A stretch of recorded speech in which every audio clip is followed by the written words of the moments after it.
आपका बेटा था? बेटा था मेरा। हाँ, कैसे क्या हुआ था? बेटा के ऊपर मतलब काफी उसको फर्जी फंसाया गया था। अच्छा।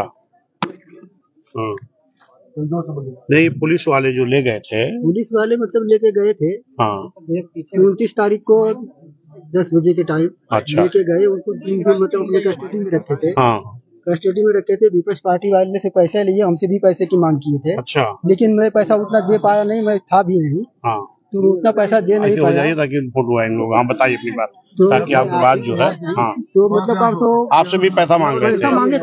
अच्छा। पैसा मांगे थे। हाँ हाँ हाँ, आगे फिर क्या हुआ? पैसा मांगे थे, पैसा हम लोग दे नहीं पाए। विपक्ष पार्टी के रूम पे 30 तारीख को वो मतलब शाम को 7 बजे आए थे। उसके घर पे जाके मिले जो दरोगा थे वो वहाँ के, जिसके अंदर में मतलब सोनी था। तो आके वो उसके घर पे उससे मिल के गए और हमारे घर के जो लड़के थे 10 बजे खाना लेके गए। लड़का का नाम से हमारा बहुत सही था, खाया पिया सबसे बात किया। बात करने के बाद में काना से वहाँ से जब भी वो लोग आए 10 बजे के बाद खाना पीना खिला के काना से खाना जब भी खा लिया तो दरोगा वो लड़के को जबरदस्ती वहाँ से भगा दिए। जबरदस्ती वहाँ से भगा दिए। बोले कि जाओ, बोले कि मतलब खाना खा लिया अभी तुम यहाँ से जाओ। भगा दिए उसको, जबरदस्ती डांट के भगा दिए। अच्छा। भगा देने के बाद में कहा से रात को उसको बहुत टॉर्चर किए उसको मारे। अगर मर जाने के बाद में कहा से इसको खाना दे के जब आप आए हैं तब तक वो ठीक ठाक था? 10 बजे तक बहुत अच्छा था। 10 बजे तक कहा से हमारे भाई का लड़का जो विजय था वो मतलब कहा से वहाँ खाना खाया, बात भी किया, उसको कुछ प्रॉब्लम नहीं था। मेरे लड़कों को कुछ भी बीमारी नहीं था आज तक उसको। उमरी। और यहाँ पर ये पीड़ित के जो मृतक हैं उनके पिताजी हैं। अभी इनसे मेरी मुलाकात हुई है। जो इनका कहना है और जो, क्योंकि इनके घर वालों का जो ये मानना है कि पुलिस कोई भी मामला था तो पुलिस पकड़ के ले गई तो उनको चालान कर देना चाहिए, जेल भेजना चाहिए।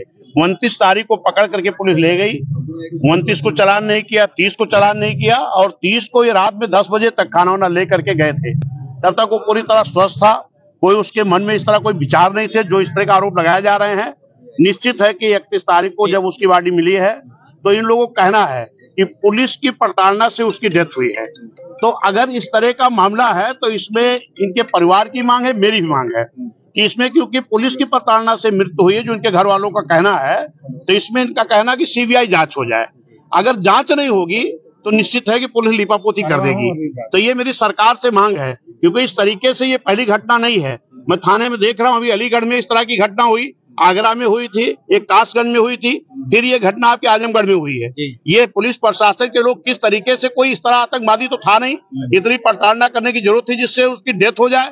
तो इसकी अगर इनके परिवार के लोगों की मांग है कि सीबीआई जांच हो तो निश्चित है ये मेरी भी मांग है। क्योंकि जैसे ही खबर बहुजन समाज पार्टी के राष्ट्रीय अध्यक्ष मान्या बहन जी को मिली है तो मान्या बहन जी के निर्देश पर मैं आया हूँ। मान्या बहन जी ने कहा कि जाकर के परिवार से मिल करके पूरी जानकारी लेकर के आओ कि इस तरीके से क्या हुआ था। ये जानकारी मुझे जो मिली है कि इनकी प्रताड़ना, पुलिस की प्रताड़ना से थाने में उनकी डेथ हुई है, जो परिवार के लोगों का कहना है। तो इस पे मैं शासन प्रशासन से मांग करता हूं, क्योंकि इनका इकलौता बेटा था, इनका कोई सहारा नहीं बचा है और इनकी उस बच्चे की जिसकी मृत्यु हुई उसकी 2 बहनें हैं। तो मेरी सरकार से मांग है, क्योंकि इकलौता बेटा था, इनका कमाने वाला कोई अब नहीं है, वो भी पढ़ ही रहा था, जो सहारा था इनका, तो इस परिवार को कम से कम 50 लाख की सरकार की तरफ से मुआवजा मिलना चाहिए। और इनकी जो बेटी है, एक बेटी विकलांग भी है, इन लोगों का सहारा कौन होगा? तो इसमें जो इनकी बड़ी बेटी है उसको एक नौकरी दी जाए सरकारी, और इसकी सीबीआई जांच करके जो भी दोषी हो उनको कड़ी से कड़ी सजा दी जाए, ये मेरी मांग है। पुलिस की थ्योरी पे कोई भरोसा नहीं, वो कह रहे हैं कि नाड़े से पैजामा के। एक चीज बताइए कि करीब 70-75 साल उसकी वजन था, उसका 70-75 किलो का वजन था, जितना वजन लगभग था, और नाड़े से कैसे मृत्यु हो जाएगी? फिर आप तो अक्सर ये जानते हो कि थाने में अगर मुलजिम है तो अगर उसको बाथरूम भी जाना होता है तो उसके साथ कोई न कोई पुलिस साथ में जाती है। तो पुलिस क्या कर रही थी? इस तरीके से अगर वो ये कह रहे हैं तो ये तो फिर गैर जिम्मेदाराना जवाब उनका है। कुल मिला के प्रशासनिक लिपापोती है, निश्चित लिपापोती है। जो उनके परिवार के द्वारा मुझे जानकारी मिली है, इसमें ये प्रशासन के लोग लिपापोती कर रहे हैं। इसमें सही जांच होकर के न्याय मिलना चाहिए। जो भी दोषी हों उनको सस्पेंड किया जाए, उनके खिलाफ FIR हो, उनको जेल जाना चाहिए। और सरकार से मेरी मांग है, इस तरीके की घटनाएं पूरे उत्तर प्रदेश में, खासतौर पर मैं देख रहा हूँ SC ST पिछड़ा जो गरीब लोग हैं, इनके साथ जो अन्याय हो रहा है, इसको सरकार को संज्ञान में लेना चाहिए, इनको न्याय देना चाहिए। आजमगढ़ पुलिस भरोसा आपको नहीं मिलता? नहीं, अगर पुलिस पे भरोसा, पुलिस के अंदर ही उसकी मृत्यु हुई है, तो परिवार के लोगों को कहना है कि जब पुलिस के प्रताड़ना से ही मृत्यु हुई है, तो इनके परिवार कहना है कि पुलिस पर मुझे भरोसा नहीं, इसकी सीबीआई जांच हो। तो इन परिवार के साथ में खड़ा हूं। जो परिवार की मांग है, ये मांग पूरी होनी चाहिए। ये शासन प्रशासन में मेरी मांग है। अजय जी, दूसरे पक्ष के परिवार के लोग गायब हैं, लापता हैं, क्यों गायब हैं, कैसे देख रहे हैं इस बात? देखिए, इस चीज को शासन प्रशासन के लोगों को जानकारी लेनी चाहिए, जांच करनी चाहिए, और इसमें जो भी दोषी पाए जा रहे हैं, इनको कड़ी से कड़ी सजा देनी चाहिए और परिवार को मदद करनी चाहिए। ठीक भैया।